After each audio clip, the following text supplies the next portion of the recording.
இது மகிமை நேரம். கர்த்தராகிய இயேசு கிறிஸ்துவின் நாமத்தினாலே இந்த தொலைக்காட்சி நிகழ்ச்சிக்கு நேயர்கள் அனைவரையும் அன்போடு கூட வாழ்த்தி வரவேற்கிறேன். நாம் இந்த வாரத்திலே தண்ணீர்களை குறித்ததான செய்திகளை தியானித்துக் கொண்டிருக்கிறோம். தேவன் தம்முடைய படைப்பிலே ஜலத்தின் மேல் அசைவாடி தண்ணீர்களின் மத்தியிலிருந்து புதிய பூமியை உருவாக்கின சிருஷ்டிப்பின் வல்லமையை நம்ம தியானித்தோம். ஏதேன் தோட்டத்தில் இருந்த அந்த நதியானது 4 பெரிய ஆறுகளாக என்ன அர்த்தத்தை உள்ளடக்கியது என்று சொல்லி நாம் தியானித்தோம். அடுத்து அந்த பெரிய சிவந்த சமுத்திரத்திலே தேவன் தண்ணீர்களுக்கு நடுவிலே எப்படிப்பட்ட பெரிய அதிசயத்தை விளங்க பண்ணினார் என்று தியானித்தோம். இந்த நாளிலும் நாம் யோசுவா 3வது அதிகாரத்தை எடுத்து வைத்துக் கொள்வோம். யோசுவா 3வது அதிகாரம். மோசேக்கு பின்பு யோசுவா இஸ்ரவேல் ஜனங்களை வழிநடத்தி செல்கிறார். மோசே எகிப்திலிருந்து இஸ்ரவேல் ஜனங்களை விடுதலையாக்கி வாக்குத்தத்தம் பண்ணப்பட்ட அந்த கானானுக்குள்ளே நடத்தி கொண்டு வருகிறார். கானான் தேசத்தை பங்கிட்டு கானான் தேசத்துல துரத்தப்பட வேண்டியவைகளை துரத்தி சுதந்திரிக்க வேண்டிய இடங்களை சுதந்திரித்து அதை ஜனங்களுக்கு பங்கிட்டு கொடுக்க வேண்டிய மிகப்பெரிய பொறுப்பு யோசுவாவுடையது. யோசுவா தன்னுடைய வேலைகளை ஆரம்பிக்கிறார், தன்னுடைய ஊழியத்தை ஆரம்பிக்கிறார். 3வது அதிகாரம் 5வது வசனம். யோசுவா ஜனங்களை நோக்கி, உங்களை பரிசுத்தம் பண்ணி கொள்ளுங்கள், நாளைக்கு கர்த்தர் உங்கள் நடுவிலே அற்புதங்களை செய்வார் அப்படின்னு சொல்லிட்டு ஆசாரியர்களை நோக்கி, நீங்கள் உடன்படிக்கை பெட்டியை எடுத்துக்கொண்டு ஜனங்களுக்கு முன்னே நடந்து போங்கள் என்றார். உடன்படிக்கை பெட்டியை எடுத்துட்டு ஜனங்கள்லாம் போறாங்க. ஏற்கனவே ஆண்டவர் என்ன சொல்லி இருக்கிறாரு? நான் மோசையோட இருந்தது போல உன் கூட இருப்பேன். இந்த 3வது அதிகாரம் 7ஆம் வசனத்தை பாருங்க. நான் மோசையோட இருந்தது போல உன் கூட இருக்கிறேங்கிறத ஜனங்கள் அறியும்படி செய்வேன்.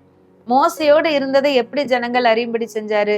எகிப்தின் ஜனங்களும் அறிந்தாங்க, இஸ்ரவேல் ஜனங்களும் அறிந்தாங்க. எப்படி அறியும்படி செய்தாரு? அந்த பெரிய சிவந்த சமுத்திரத்தை 2ஆ பிளந்து அதன் மத்தியில ஜனங்களை நடத்தி ஒரு இயற்கைக்கு அப்பாற்பட்ட விதத்துல கர்த்தர் செயல்பட்டது நிமித்தமாக மோசையோட கர்த்தர் இருக்கிறாருங்கிறத எல்லாரும் அறிந்து கொள்ளும்படி செய்தார். இன்னைக்கு மறுபடியும் அதே வார்த்தைய, நான் மோசையோடு இருந்தது போல உன் கூட இருக்கிறேன் அப்படிங்கிறத இன்னைக்கு இப்போ உன் கூட இருக்கிற ஜனங்கள், கானான் தேசத்தை சுதந்திரிக்கும்படி புறப்பட்டு வந்திருக்கிற இந்த ஜனங்கள் அறியும்படி நான் செய்வேன் என்று சொல்லி ஆண்டவர் ஒரு விஷயத்தை செய்கிறார். அப்பதான் அவங்க இந்த யோர்தானை கிராஸ் பண்ண வேண்டிய ஒரு சூழ்நிலை வருகிறது.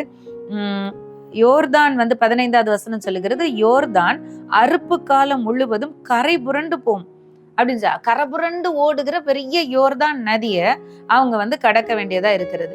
அப்படி கடக்க வேண்டிய சூழ்நிலையில கர்த்தர் மோசையோட இருந்தது போல உன் கூட இருக்கிறேங்கிறத காட்டுறதுக்கு ஒரு அடையாளமாகவும் 3வது அதிகாரம் 10வது வசனத்தை பாருங்க.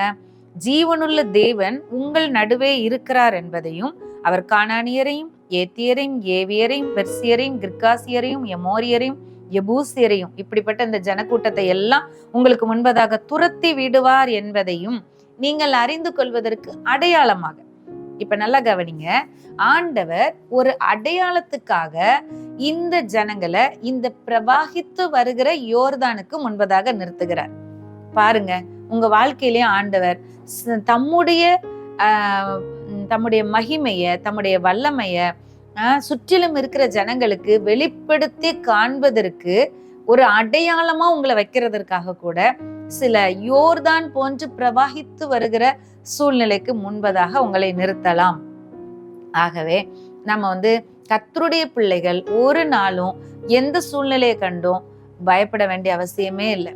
யோர்தான் பிரவாகித்து வருதுன்னா எப்படி அதை கடக்க முடியும்? யோசித்து பாருங்க.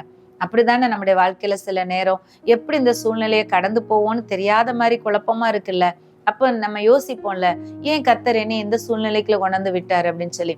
யோசிக்கவே வேண்டியதில்லை. ஆண்டோடைய வார்த்தை அழகா சொல்லுது, 2 விஷயத்துக்கு அடையாளமா இருக்கும்படி யோர்தான் முன்னாடி இந்த இஸ்ரவேல் ஜனங்கள் நிக்கிறாங்க. இப்ப பாருங்க, அன்னைக்கு மோசே தன்னுடைய கோலை நீட்டின உடனே ஆண்டவர் வெட்டாந்தரை காணப்படும்படி சமுத்திரத்தை 2ஆ பிரிச்சார். இன்றைக்கு தம்முடைய உடன்படிக்கை பெட்டியை சுமந்து செல்கிற தன்னுடைய ஆசாரியர்கள், தான் ஏற்படுத்தி தனக்கென்று தெரிந்து கொண்ட தம்முடைய ஜனங்கள் அந்த யோர்தான் நதி ஓரத்துல கால் தண்ணீரை தொட்ட உடனே, தண்ணீர்ல கால் பட்ட மாத்திரத்திலே யோர்தான் என்ன பண்ணிச்சு பாருங்க, மேலே இருந்து ஓடி வருகிற தண்ணீர் நின்று ஒரு குவியலாக குவிந்ததுன்னு பாக்குறோம். எல்லாரும் திருப்பரப்பு ஃபால்ஸ் எல்லாம் பார்த்திருப்பீங்கல்ல. அது அது வந்து மேல இருந்து தண்ணி விழுறு நமக்கு நல்லாவே தெரியும். மேல தண்ணி கிடக்கிறதும் நல்லா தெரியும், கீழே வந்து கொட்டுறதும் நமக்கு நல்லா தெரியும். அதை பாக்குறதுக்கு ரெண்டையும் நம்ம பார்க்க முடியும். எல்லா அருவியிலும் அப்படி பார்க்க முடியுமான்னு தெரியல. தண்ணி கொட்டுறதை மட்டும் தான் பார்ப்போம். ஆனா இது மேல தண்ணி நிக்கிறதையும் நம்ம பார்ப்போம். அது மாதிரி யோர்தான் வந்து மேல இருந்து ஓடி வருகிற தண்ணீர் அப்படியே ஸ்டாப் ஆயிட்டு அதுல நின்னுருச்சு அப்படின்னு சொல்லிட்டு அப்படி யோசித்து பாருங்க, அதை கற்பனை பண்ணி பாருங்க. அப்படியே ஒரு குவியலா நிக்குது. அதுக்கு ஏற்கனவே வந்த தண்ணி எல்லாம் அதெல்லாம் ஓடிருச்சு. ஓடி வருகிற தண்ணீர் அதே வசனத்துல பாருங்க, 16வது வசனம். ஓடி வருகிற தண்ணீர் பிரிந்து ஓடிச்சு. ஏற்கனவே ஓடி வந்த தண்ணி எல்லாம் பிரிஞ்சு ஓடிடுச்சு. மேல இருந்து வந்துட்டு இருக்கிற தண்ணி அப்படியே அதுல நிக்குது, ஒரு குவியலா நிக்குது. இதை நம்ம அப்படியே மனசுல கற்பனை பண்ணி பாருங்க. எவ்வளவு ஒரு இயற்கைக்கு அப்பாற்பட்ட ஒரு ஒரு அருமையான ஒரு காட்சி, ஒரு இயற்கை காட்சி. ஆனா இன்னைக்கு நம்ம அதை ரசிக்கிற மாதிரி இருக்கு. அன்னைக்கு அந்த சூழ்நிலையில இருந்த ஜனங்களுக்கும் யோசுவாவுக்கும் எப்படி இருந்திருக்கும்?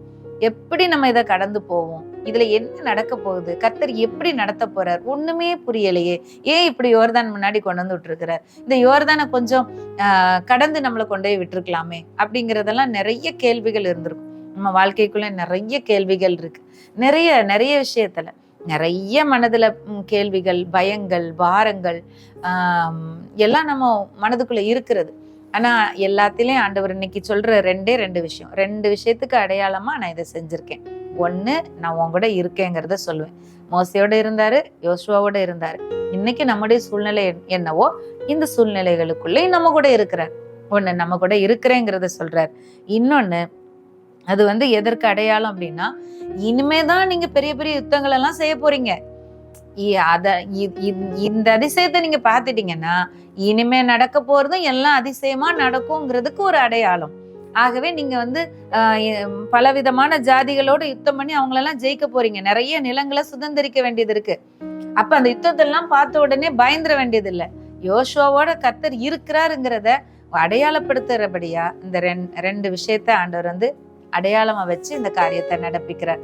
இன்றைக்கு நம்முடைய வாழ்க்கையிலும் கூட ஆண்டவர் நம்மோடு கூட இருக்கிறாருங்கிறதையும், இனி வர்ற காலத்திலே இதை விட பெரிய விஷயங்கள்லாம் நடக்க போகுது உங்க வாழ்க்கையில. இப்ப இருக்கிற சூழ்நிலையில தேவன் ஒரு பெரிய அற்புதத்தை செய்யதான் போறாரு. இது ஒரு சாம்பிள் ஃபர்ஸ்ட், சரிதானா? இனிமேதான் இதை விட பெரிய பெரிய அற்புதங்கள், இதை விட பெரிய பெரிய வெற்றிகள் எல்லாம் நம்மை தேடி வரப்போகுது. அதற்கு அடையாளமா இருக்கிறதுக்காக இந்த யோர்தான் நமக்கு முன்னாடி குறுக்கிடுது. ஆகவே எந்த யோர்தானை கண்டும் நம்ம பயப்பட வேண்டியதில்லை, எந்த யோர்தானை கண்டு நம்ம கலங்க வேண்டியதில்லை. கர்த்தர் நம்மோடு கூட இருக்கிறார். நாம் ஜெபிக்கலாம். அன்பின் பரலோக தகப்பனே, இந்த நாளுக்காக நன்றி செலுத்துகிறோம் அப்பா. இந்த நாளிலும் உங்க வார்த்தையை நாங்க தியானிக்கும்படி நீங்க எங்களுக்கு கொடுத்த கிருபைக்காய் ஸ்தோத்திரப்பா. ஆண்டவரே, எங்களையும் அற்புதமா அடையாளமா நீங்க நிப்பாட்டுறதுக்காக தான் இந்த சூழ்நிலை வழியா கடந்து வர பண்ணீங்க. அன்னைக்கு எப்படி யோர்தான் வந்து ஆண்டவரே நீங்க மோசையோடு இருந்தது போல யோசுவாவோட இருக்கிறீங்கிறத காட்டிச்சோ, ஆண்டவரே இன்னும் எதிர்த்து போராட வேண்டிய விஷயங்கள், சுதந்திரிக்க வேண்டிய எல்லைகளுக்கெல்லாம் நீங்க வந்து அதை முன்னேறி செல்லணுங்கிறதுக்கு இந்த அற்புதம் ஒரு அடையாளமா இருந்துச்சோ, அது மாதிரி தகப்பனே எங்க வாழ்க்கையில இனிமே வரப்போகிற வெற்றிகளுக்கு ஆண்டவரே இப்பொழுது நடக்க போகிற அதிசயம் ஒரு அடையாளமா இருக்க போகுது. இது ஒரு சாம்பிளா இருக்க போகுது. அதற்காக உமக்கு நன்றி அப்பா. மிகப்பெரிய வெற்றிகளை எங்களுடைய வாழ்க்கைக்குள்ள நீங்க கொண்டு வர போறீங்க. இப்ப இருக்கிற லெவல்ல நாங்க இருக்க போறது இல்ல.